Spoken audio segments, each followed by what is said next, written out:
Chris, when we think about some of the narratives, whether it's AI and just different things that are constantly like coming into so many different stories, I feel like the prediction markets are increasingly creeping into so many different stories. I am curious, as the financial establishment is increasingly talking about it, tell us first about kind of what your mission was. What was your assignment for Business Week to figure out on this? Because we've had lots of conversations, but everything feels a little loosey-goosey right now. Yeah, one reason I was drawn to this topic is that there's so many different ways to come at prediction markets. Yeah. But to me, the most interesting question here was, so these companies, Kalshi, Polymarket, the way they pitch themselves is as sources of truth, that this is going to be, in a world where, we can't agree on what's true, what's real, what's not, deep fakes, what have you. Prediction markets are going to be something that we can trust more than the news, more than pundits. And I was just interested in to what extent that is true. And as it turns out, in a lot of cases, prediction markets can be quite accurate. They're really good at predicting the outcomes of elections, especially large elections. I was going to say 2024, got it right. Yeah, and especially at the top of the ballot, scholars have shown that prediction markets are a lot more accurate than polls, less so as you go down the ballot. But I was also interested in the various ways that these prediction markets can be flawed. Right. There can be market manipulation. There can be insider trading. So that's what I wanted to explore. We want to talk about those flaws, but funnily enough, as they say, we were actually doing a segment on Warner Brothers Discovery earlier, like who's ultimately going to get the deal, and we did go to Polymarket to see. On that, I just want to mention some headlines crossing the Bloomberg terminal because they continue to come. Warner Brothers says Paramount has boosted its bid to $31 a share in cash. So they're confirming the receipt of a revised Paramount proposal. Warner Brothers says the revised bid includes a $7 billion termination fee. And Warner Brothers says Paramount proposal could lead to a superior bid.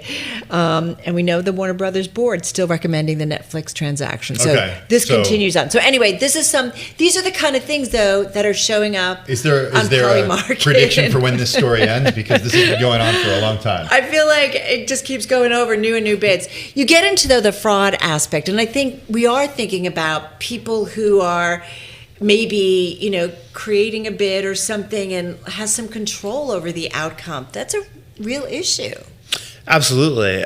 There's a lot of markets, especially we can get into some of the differences between Kalshi and Polymarket. There are differences, right? There are huge differences. Kalshi is entirely U.S. based. It's regulated by the CFTC. So every market that they post needs to be at least run by the CFTC for approval. Whereas Polymarket, most of their activity is overseas, and so it's not regulated by the CFTC. So when you hear about some of the fringier markets out there, like, will Jesus return in 2026?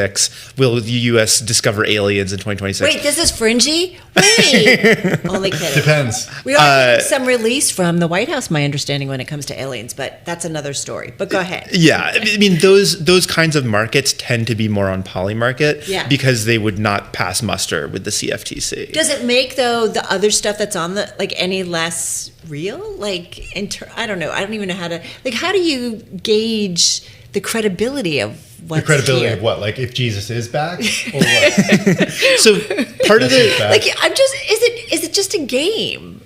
Yeah, I would say. Is there any real information? Are there people who know what the outcome? And this goes back to. There's a spectrum of markets here, so. Okay.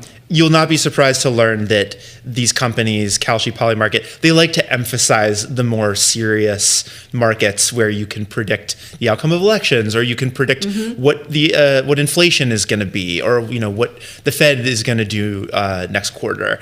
And they argue that those markets actually can provide useful predictive information to help people make decisions in the world.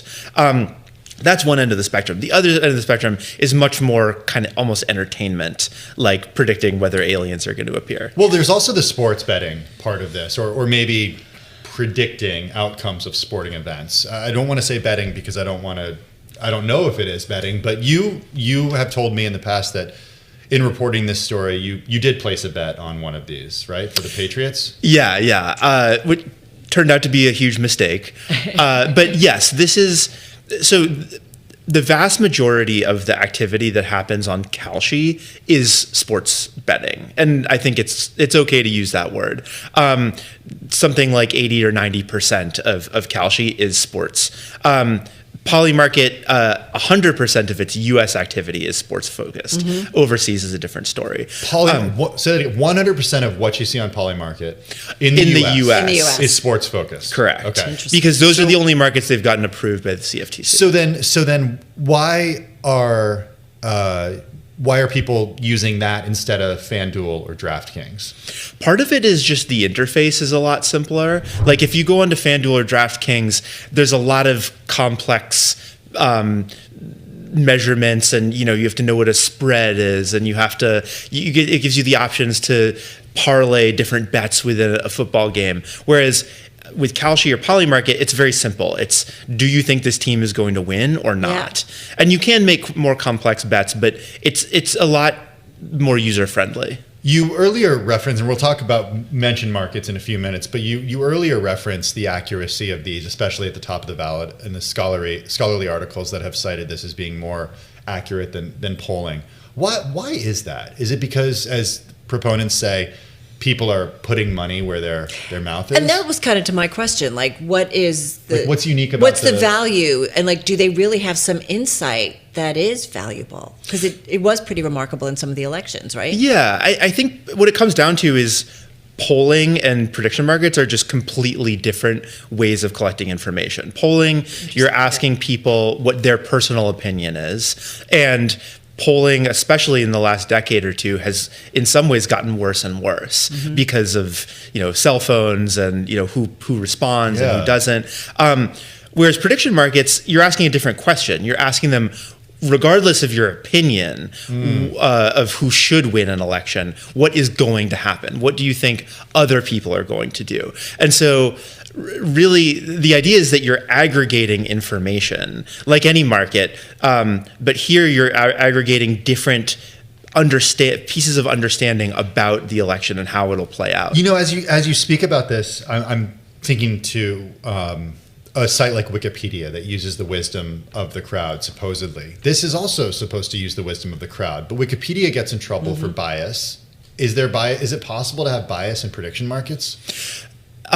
Yes is the short answer. And the smaller the market, the more risk there is for bias. Like a couple years ago, when these markets were very small, some academics went onto a few election markets and placed bets, and that skewed the results. And as a result, they said, this proves that these markets are not reliable. But as they've gotten bigger and bigger, the presidential market for the election of 2024 was, millions and millions of dollars.